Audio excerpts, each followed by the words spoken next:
How to make mini DIY paper. Soap from napkins, fun, easy, and adorable. In this video, I'll show you how to create super cute and functional mini paper soap using simple napkins and liquid soap.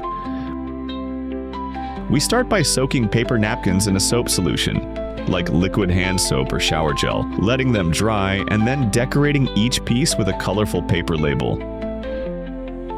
It could say soap, clean, or anything creative you like.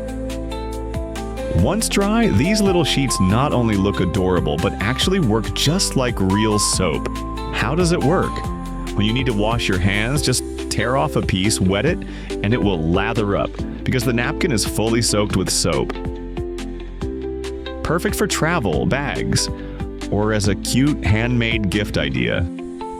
This DIY is super easy to make fun for both kids and adults. Creative, useful, and eco-friendly. A great idea for crafts, school projects, or handmade presents. Don't forget to subscribe, hit that like button, huzzah, and leave a comment.